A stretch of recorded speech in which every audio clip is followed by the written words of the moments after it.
আরবের সবচেয়ে শক্তিশালী কুস্তিগির বিশ্বনবীকে কুস্তির চ্যালেঞ্জ করেছিল, কিন্তু নবীজি যা করলেন তা দেখে কুস্তিগিরের ঘাম ছুটে গেল। ইসলামের ইতিহাসের এই গা শিউরে ওঠা ঘটনাটি জানার আগে দ্রুত ভিডিওটিতে লাইক দিয়ে চ্যানেলটি সাবস্ক্রাইব করে নিন।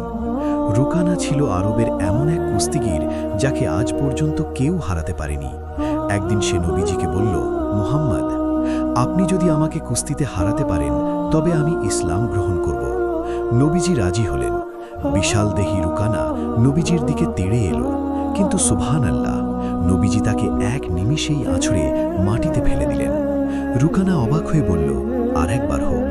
নবীজি তাকে পরপর 3 বার আছড়ে মাটিতে ফেলে দিলেন। রুকানা বুঝতে পারল এটা কোনো সাধারণ মানুষের শক্তি নয়। তখন নবীজি বললেন, রুকানা, সত্যিকারের শক্তিশালী সে নয় যে কুস্তিতে জেতে, বরং সেই শক্তিশালী যে রাগের সময় নিজেকে নিয়ন্ত্রণ করতে পারে। সুবহানাল্লাহ।